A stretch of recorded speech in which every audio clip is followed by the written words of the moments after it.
A massive moment in politics, a massive moment for the British Health Service as members of Parliament approve a new law for assisted dying in England and Wales. We'll talk about what a big moment this is and what the next steps are before it's actually implemented on this episode of the BBC's daily news podcast, Newscast. Hello, it's Adam in the Newscast studio. And it is Chris at Westminster. And Fergus in another Westminster studio. Welcome back to Newscast, Fergus. Thank you very much, Adam. I know you two have been reporting on this story all day. I'm just wondering, what words have you been using, Chris, to just explain what a big deal this is for British society? Because it's such a cliche to go, oh, it's a momentous moment in Parliament today. It is, but I think it's a cliche to use that because it's used when it's not appropriate, whereas I think today it is appropriate. I think it's a profound day. I think profound gets to the essence of it for me for a couple of reasons. Yes, obviously, the magnitude of what was being discussed, the relationship between the individual and the state, the doctor and the patient, but also the tone and tenor of the conversation in the House of Commons and hearing that debate play out, being able to listen to several hours of the House of Commons without the sort of predictable cliche of political slogan. And I don't mean to sound too jaded when I say that. That's part of the political vocabulary. It's part of how political parties communicate their messages. But this was a day where party affiliation mattered much less than conscience and instinct.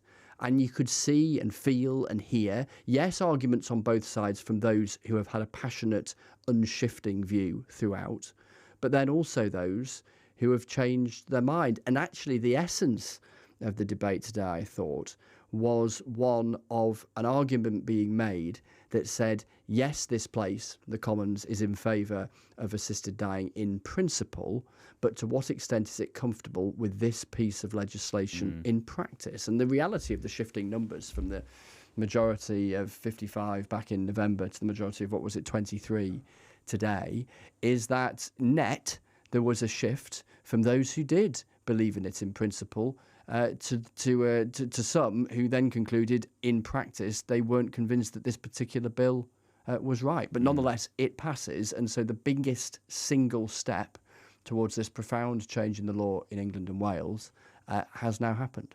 And Chris, we'll come back to the debate in the House of Commons and the numbers and what that reveals to us. But Fergus, I'll just give you a chance to sort of say where we are on the momentusometer. Yeah, well, hugely significant, Adam. Really, I mean, I've been reporting on assisted dying now for a couple of decades, and so many court cases where people challenged the law, saying that it breached their human rights, going back over the years. And judges always said, then, that's a matter for Parliament. That is a matter of MPs. And just a decade ago, there was a resounding no vote from MPs, but the complexion of the Commons has changed so much in the last election that there is this fundamental change in terms of what this will mean for society. And being down with the campaigners on both sides of the argument down at Parliament Square today, I mean, some of them really, those in favour from dignity and dying, really were pinching themselves that there really now does look, something they've been campaigning for decades, really looks like it is going to become a reality. And Chris, watching the debate, I watched it online on the Parliament website rather than being there. It seemed to me that broadly there was one big argument in favour of this, but lots of separate objections to it. Yeah. So I think in essence, and obviously different proponents of this will have different reasons for coming to a conclusion to back it, just as those who are against it will have different reasons. But I think the biggest single argument from those in favour that they make is probably distilled into one word, which is choice. The argument that says that at the moment there is no choice or limited choice, and that this will empower a degree of choice. And actually, advocates, not least Kim Ledbeater, whose private member's bill this was at pains to point out, look, this isn't about making an assisted dying, assisting suicide compulsory. It's about giving people the choice of that option in a circumstance where their life is nearing its end.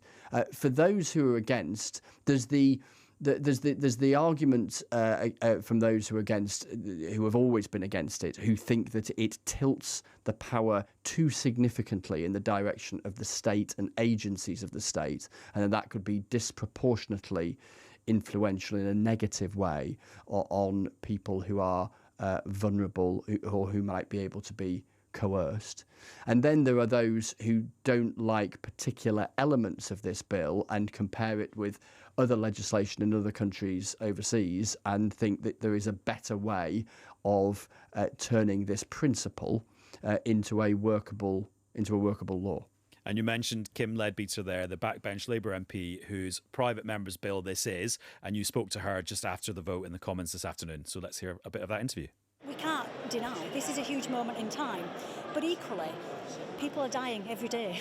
What we're doing is just adding an extra dimension of choice to those people who are dying. We know that in every hospital and hospice and in people's homes that people are facing their final few moments. What we've done with this huge change, and I appreciate that, is we've given people choice and dignity where they might not otherwise have it. And the other good thing about choice is you don't have to do it. So we've just created that opportunity for anybody who might want it, or even just the reassurance of it. And that's what people in other jurisdictions say. They might never do it, and about 30 to 40% of people don't. But the reassurance and the comfort that this choice provides, it's immeasurable. So that was Kim Leadbeater. Fergus, just remind us what sort of system this legislation will put in place once it's gone through the House of Lords, and if it gets through the House of Lords, and if the government then actually implements it.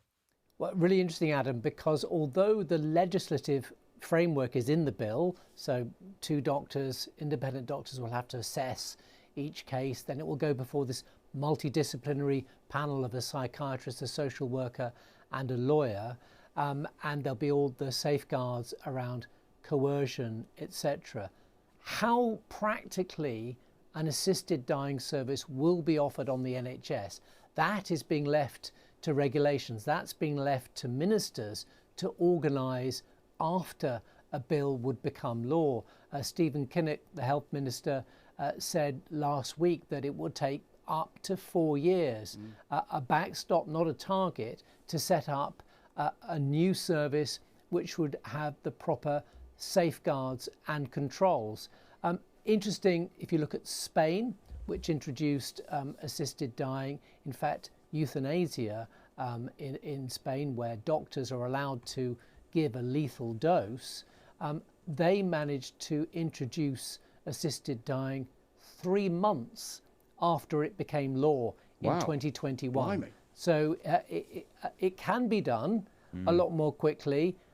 Kim Leadbeater has always said she wants to do it right, not quickly, but her ambition was that this should be introduced within 2 years of the legislation. 4 is much longer than supporters of assisted dying wanted.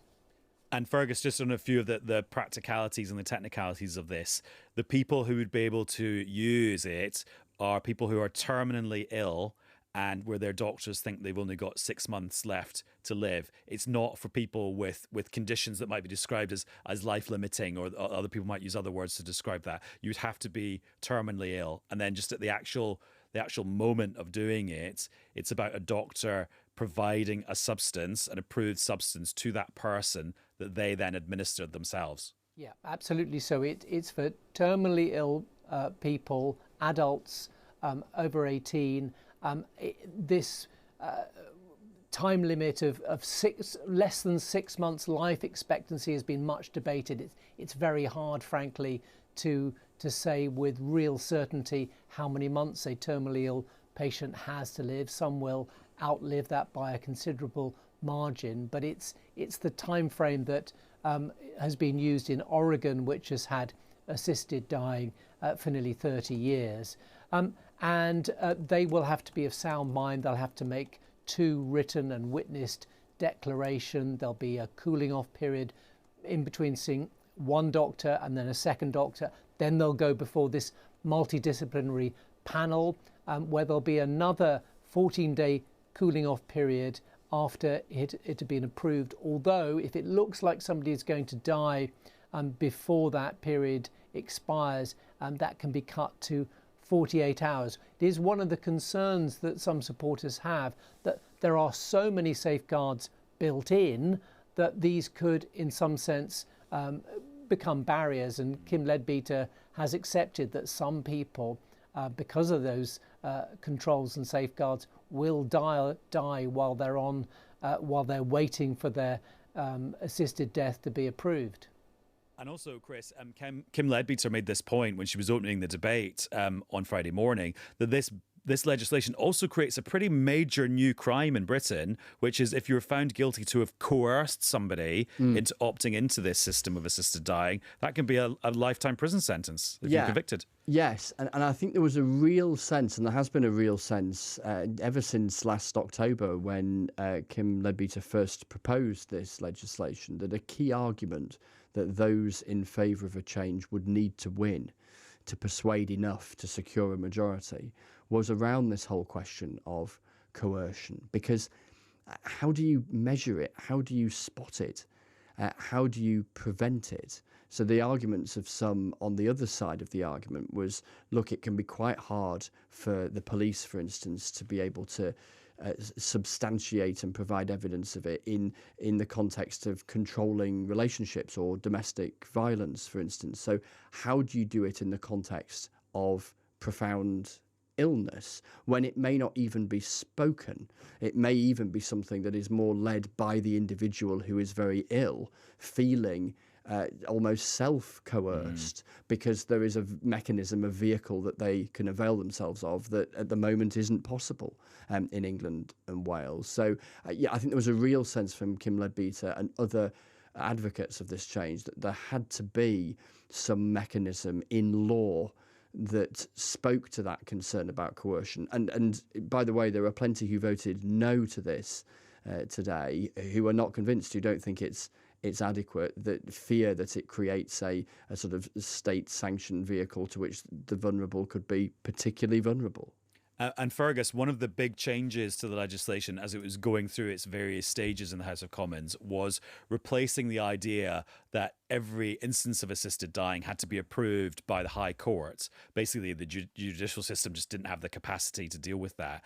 And in the eyes of the critics of this legislation, it got downgraded to a commissioner who will then appoint a panel to look at each case. Just how's that commissioner going to work? What are those panels going to be like? So after this was to become law, if the legislation does get royal assent, say before Christmas, if it does go through all the rest of the stages, then the Prime Minister would need to appoint a commissioner within a year. It's quite a long time, within a year of it becoming law. The commissioner would appoint the panels made up of a psychiatrist, a social worker and a lawyer, and those panels would be the final step. They would have to hear evidence from at least one of the doctors who's assessed the patients. They can also put questions to them. That can be video or audio evidence. Also from the applicant themselves.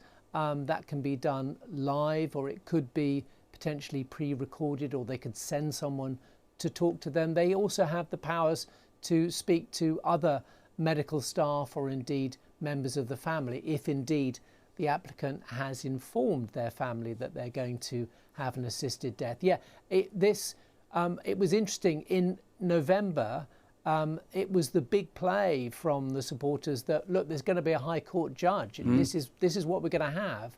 And I was in Canada when in committee reporting on assisted dying. I was in Canada when this decision was made in committee to replace it with a multidisciplinary panel.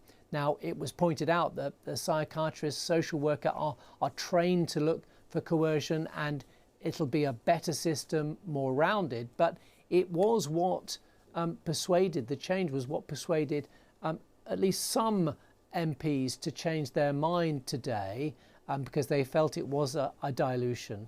Yeah, and I think on that point, Adam, it's a reminder, and Fergus was touching on this a couple of moments ago, you know, what brought about that change was an argument that folk in government were saying to Kim Leadbeater and her team, which effectively amounted to, look, the structures of the judiciary won't be able to handle the model that you're suggesting there's going to have to be a more broad-based kind of dissolving of responsibility to lots of different panels, as opposed to it arriving on the desk of a High Court judge in amongst all of the other work that they're doing. And that speaks to that bigger challenge that Fergus was touching on a few minutes ago, that if, and it remains if, but it's now very likely, this becomes law in England and Wales, the assembly of infrastructure that'll have to be done in the coming years. The reason the commencement period was pushed back to an outer limit of 4 years in England, there's a little quirk here, because in Wales the exact moment of pressing go will be in the hands of the Senedd, the Welsh Parliament. But the reason that commencement period was pushed back from 2 to 4 years was, again, those in government saying, look, we will need time. And Kim Ledbeater really didn't want to have to push it back, not least because if you push it back 4 years, you start coinciding with a general election campaign. Now, if the law has royal assent, it is the law of the land. Of course, no parliament binds its successors. A future government could unpick it. And the fear might be of proponents that if it hasn't yet started, it might be more plausible to argue for its unpicking, as opposed to if it's up and running, perhaps it becomes more established and perceived to be, over time, normal. And we should say that the commissioner that has to be appointed by the Prime Minister has to be somebody of the level of a former High Court judge. So that's where there's sort of some High Court-ish stuff still in there, even if it's not the actual High Court itself. Also, Fergus, another thing that was added during the scrutiny of the bill were these exemptions or sort of protections for medical professionals who just don't want to have anything to do with this. And also then that leads on to, well, some of the professional bodies that oversee the standards for some bits of the medical profession are opposed to this. So where does this leave the actual people in the NHS?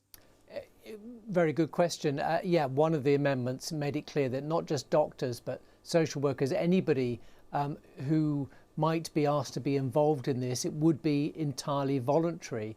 There is concern among some of the royal colleges about the structure of this particular bill, although the medical bodies are tending to be neutral generally on the issue, the principle of assisted dying. But I have spoken to doctors, I've spoken to some who say this will be a disaster for society and it just won't work, and others who say they're ready to volunteer. They are ready to volunteer to assess patients and be with them when they die, to mix the lethal substance that they will have to keep in their hands, prepare it for the patient and then hand it to them so that they can then self-administer, usually swallow what will be a lethal dose.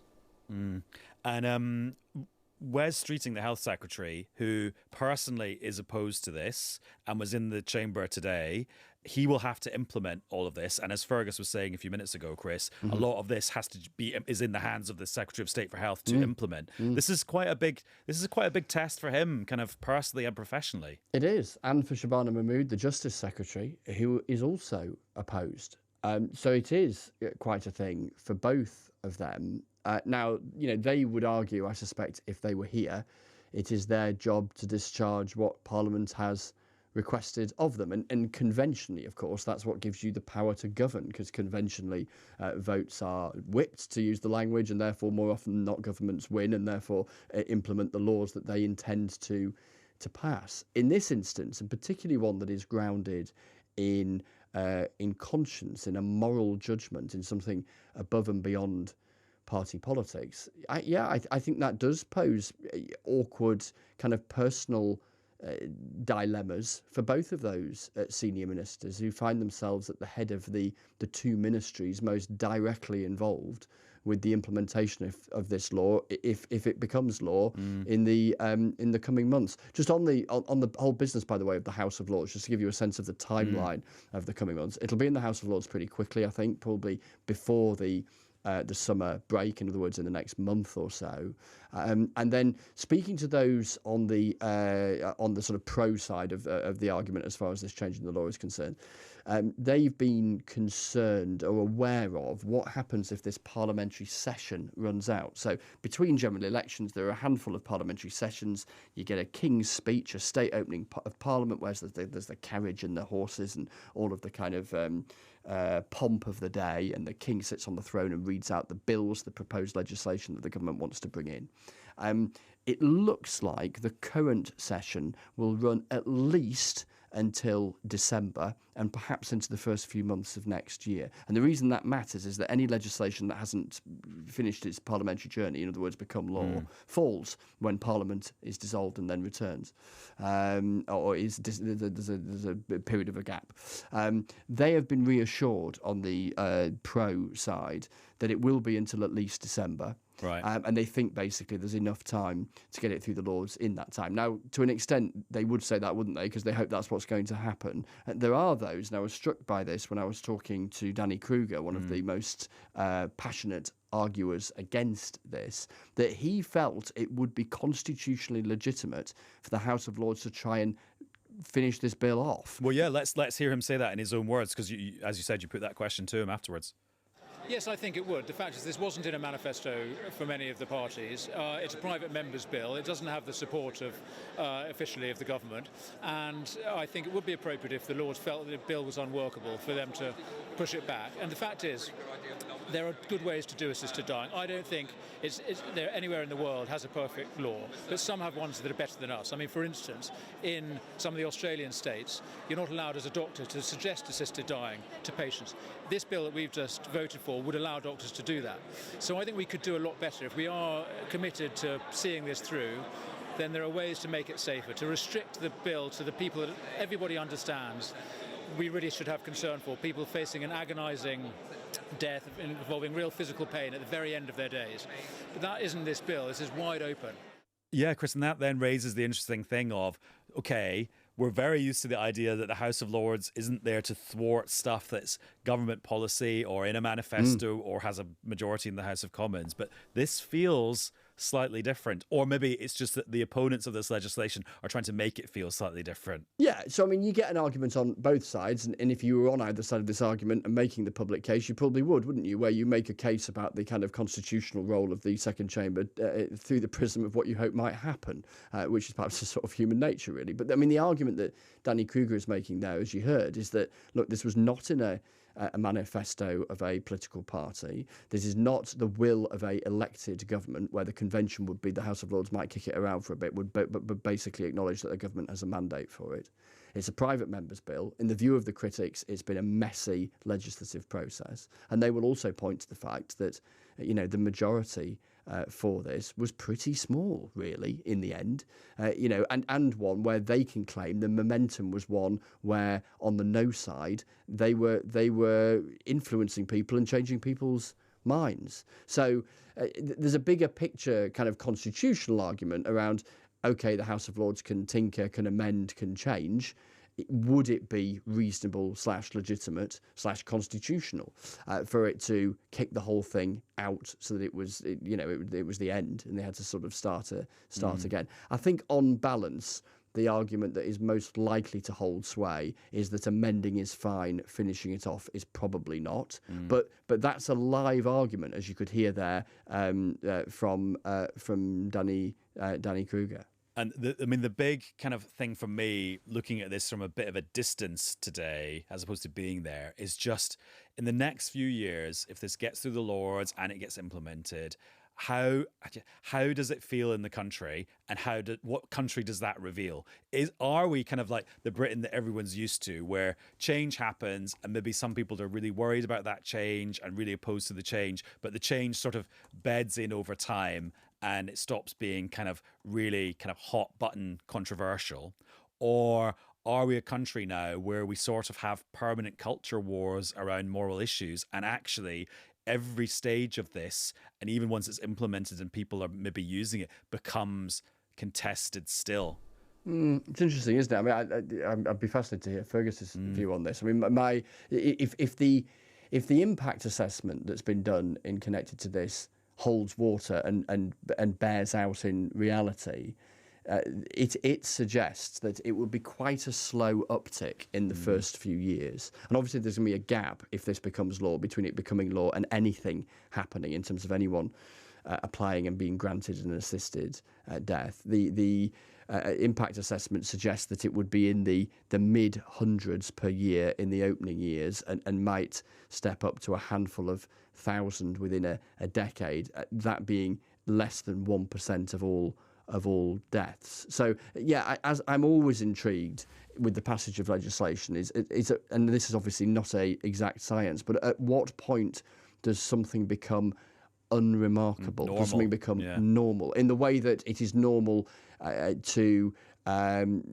walk into a pub and not expect to smell smoke? When for generations it was entirely normal that the opposite was the case. I'm not for a moment comparing the magnitude of these two things, but that the point at which something is no longer remarked upon, no longer newsworthy, and that, and in other words, becomes the sort of settled will of the country at large, and I don't know the answer to that question. Fergus, Chris has just given you a question that's impossible to answer, and only, like the future historian Fergus Walsh in 25 years might be able to have a go at it. But I'll let. How do you? What last word do you want to have, Fergus? Well, I think it probably, given that this is effectively a life or death issue, the nearest parallel that you could pick would be the Abortion Act of 1967. Now that is still a hugely controversial issue for some people, but it is something that has become embedded within society and does not provoke front page headlines except this week. Interestingly, I was in California earlier this year where assisted dying has been available along similar lines that is planned here. And it accounts for about 1 in 300 deaths. And most people in California, most adults, don't know it exists. There isn't that level of controversy. Right. I was blown away by the fact that most people I discussed, well, what are you here doing? Or we're talking about it. They didn't know about it. Right. Although there were some people who were deeply unhappy and campaigning both for and against it. But I think here, it will remain a hot and a controversial topic if it does become law for quite some considerable time. And also, Fergus, just one last question to you, and I hope you don't mind me asking you this because it might sound a bit weird, but I know you've spent a lot of your journalistic life talking to people who are at the end of their lives or they're in immense pain. I mean, how do you do that as a journalist? Well, I've been with people when they die. I was with my mother when she died. I was with a man who had an assisted death with him and his family when he died a few months ago. And, I've been in so many operations where people have been having life-saving surgery and on COVID wards and intensive care. And cumulatively, it has had an increasing effect on me. And I managed to maintain a distance from it. But what people are going through, whatever side they're campaigning on, it does touch you and it leaves an imprint. And it always leaves you with this real sense of responsibility that whatever people are saying to you, you want to present them at their best and present their argument at their best. When I've been going around the country talking to people on both sides of the debate, I'm saying, look, I want to represent your argument so that you're happy with it, so that I get your main point across. And something like this, it is something that has an effect on you. You can't not you can't not have an effect on you. Chris, thank you very much. Ta. Fergus, lovely to catch up with you too. Pleasure. Thanks, Adam. And thanks to you for listening to this episode of Newscast. Laura and Paddy will be back with another one very soon. Bye.